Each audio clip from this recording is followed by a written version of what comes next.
ಹೇ hi all, ಇವತ್ತು ನಾನು egg sambar ಮಾಡೋಣ ಅಂತ ಹೇಳಿಬಿಟ್ಟು ಮಾಡ್ತಾಯಿದ್ದೀನಿ. ಊರಲ್ಲಿ ಶ್ರಾವಣ ಇರೋದ್ರಿಂದ ತಿನ್ನಲ್ಲ, ಬಟ್ ನಾವು ಬೆಂಗಳೂರಲ್ಲಿರೋದ್ರಿಂದ ತಿಂತೀವಿ. ಹಾಗಾಗಿ ಇಲ್ಲಿ ನಾನು ಒಂದು ಜಾರ್ಗೆ ಕಾಯಿ, ಈರುಳ್ಳಿ, ಟೊಮೆಟೊ, ಕೊತ್ತಂಬರಿ ಸೊಪ್ಪು, ಹಸಿಮೆಣಸಿನ್ಕಾಯಿ, ಶುಂಠಿ, ಬೆಳ್ಳುಳ್ಳಿ, ಹಾಗೆ ಲವಂಗ ಮತ್ತು 1 ಸ್ಪೂನಷ್ಟು ಮೆಣಸನ್ನು ಹಾಕ್ಕೊತಾ ಇದ್ದೀನಿ.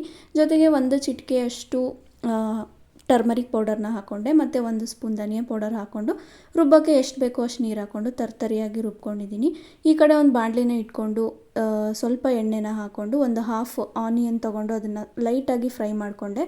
ಸೊ ಆನಿಯನ್ ಕಲರ್ ಚೇಂಜ್ ಆಗ್ತಿದೆ ಅಂತ ಗೊತ್ತಾದ ತಕ್ಷಣ ರುಬ್ಬಿರೋ ಅಂಥ ಮಸಾಲೆ ಏನಿರುತ್ತೆ ಅದನ್ನು ಹಾಕ್ಕೊಳ್ಳಿ. ಮಸಾಲೆ ಏನಿಲ್ಲ, ಸ್ವಲ್ಪ ಸ್ಮೆಲ್ ಹೋಗೋವರೆಗೆ ನೀವು ಬಾಡಿಸ್ಕೊಂಡ್ರೆ ಸಾಕು. ಸೊ ನಾನಿಲ್ಲಿ ಒಂದು 5 ಮಿನಿಟ್ಸ್ ಬೇಯಿಸ್ಕೊಂಡಿದ್ದೀನಿ ನೀಟಾಗಿ, ಯಾಕೆಂದರೆ ಸ್ಮೆಲ್ಲೆಲ್ಲ ಹಸಿ ಸ್ಮೆಲ್ ಹೋದಷ್ಟು ಸಾಂಬಾರು ಟೇಸ್ಟಾಗಿರುತ್ತೆ. ಹಾಗಾಗಿ ಸೊ ಬೇಯಿಸ್ಕೊಂಡೆಲ್ಲ ಆದಮೇಲೆ ಜಾರಲ್ಲಿ ಇನ್ನೊಂದು ಸ್ವಲ್ಪ ಮಸಾಲೆ ಹಾಗೇ ಇತ್ತು. ಸೊ ಯಾಕೆ ವೇಸ್ಟ್ ಮಾಡೋದಂತ ಅದಕ್ಕೆ ನೀರು ಹಾಕ್ಕೊಂಡು ಮಿಕ್ಕಿರೋ ಅಂಥ ನೀರನ್ನೆಲ್ಲ ಫುಲ್ಲು ಇದಕ್ಕೆ ಮಸಾಲೆ ಜೊತೆಗೆ ಸೇರಿಸ್ದೆ. ಇವಾಗ ಇದು ಕುದಿ ಬಂತು. ಸೊ ಇದು ಕುದಿವಾಗಲೇ ನಾನು ಉಪ್ಪು ಹಾಕ್ಕೊತಾ ಇದ್ದೀನಿ. ಇಲ್ಲಿ ಎಗ್ ಹಾಕ್ಕೊಳ್ಳೋಕ್ಕಿಂತ ಮುಂಚೆ ಉಪ್ಪು ಹಾಕ್ಕೊಂಡು ಒಂದು ಸಲ ತಿರುಗಿಕೊಂಡು ಅದಾದಮೇಲೆ ನೀವು ಎಷ್ಟು ಎಗ್ ಹಾಕ್ಕೊಬೇಕು ಅಂತ ಇದ್ದೀರಾ ಅಷ್ಟನ್ನು ಹಾಕ್ಕೊಬೋದು. ನೀರು ಅಷ್ಟೇ, ನಿಮಗೆ ಎಷ್ಟು ತೆಳು ಬೇಕೋ ಅಷ್ಟು ತೆಳುವಾಗಿ ನೀವು ಕನ್ಸಿಸ್ಟೆನ್ಸಿ ನೋಡಿಕೊಂಡು ನೀರನ್ನು ಹಾಕ್ಕೊಳ್ಳಿ. ನಾನು ಸ್ವಲ್ಪ ಜಾಸ್ತಿ ತೆಳು ಇಷ್ಟಪಡ್ತೀನಿ, ಹಾಗಾಗಿ ನಾನು ಸ್ವಲ್ಪ ಜಾಸ್ತಿ ನೀರು ಹಾಕ್ಕೊಂಡಿದ್ದೀನಿ.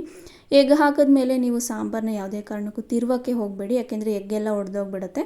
ನಾನಿಲ್ಲಿ ತಿರುಗಿಸ್ತಾ ಇಲ್ಲ, ಜಸ್ಟ್ ಎತ್ತಿ ನೋಡ್ಕೊತಾ ಇದ್ದೀನಿ ಅಷ್ಟೇ ಎಗ್ಗೆಲ್ಲ ಕರೆಕ್ಟಾಗಿ ಬೆಂದಿದೆಯಾ ಇಲ್ವಾ ಅಂತ ಹೇಳಿಬಿಟ್ಟು. ಎಗ್ ಹಾಕಿದ್ಮೇಲೆ ಒಂದು 2 to 3 ಮಿನಿಟ್ಸ್ ಅಷ್ಟೊತ್ತು ಬೇಯಿಸ್ಕೊಳ್ಳಿ. ಸೊ ಆವಾಗವಾಗ ನೋಡ್ಕೊತಾ ಇರಿ ಎಗ್ಗು ಎಷ್ಟು ಬಾಯ್ಲ್ ಆಗಿದೆ ಏನು ಅಂತ ಹೇಳಿ. 2 ಮಿನಿಟ್ಸ್ ಆದಮೇಲೆ ಓಪನ್ ಮಾಡಿದ್ರೆ ಸ್ಪೈಸಿಯಾಗಿರುವಂಥ ಎಗ್ ಸಾಂಬಾರು ರೆಡಿ ಆಗಿಬಿಡುತ್ತೆ. ಸೊ ಬಿಸಿ ಅನ್ನೋ ಜೊತೆ ತಿನ್ನೋಕ್ಕೆ ತುಂಬಾ ಸೂಪರಾಗಿರುತ್ತೆ ಅಂತಲೇ ಹೇಳ್ಬೋದು. ಸೊ ಇದೇ ಥರ ಮುಂದೆ ವೀಡಿಯೋಸ್ಗಳನ್ನ ಹಾಕ್ತಾ ಇರ್ತೀನಿ. ಅದು ನನ್ನ ಕುಕ್ಕಿಂಗ್ ವೀಡಿಯೋಸ್ ಆಗಿರುತ್ತೆ.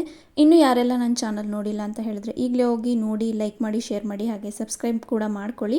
ನಿಮ್ಮ ಕಡೆಯಿಂದ ಏನಾದರೂ ಸಜೆಷನ್ಸ್ ಇದ್ದರೆ ಅದನ್ನು ನನಗೆ ಕೂಡ ಹೇಳಿ. ನಾನು ಅದನ್ನು ಆದಷ್ಟು ಫಾಲೋ ಮಾಡೋದಕ್ಕೆ ಟ್ರೈ ಮಾಡ್ತೀನಿ. No comments. ಇಲ್ಲ sir. Thank you all for watching. Stay tuned for more videos.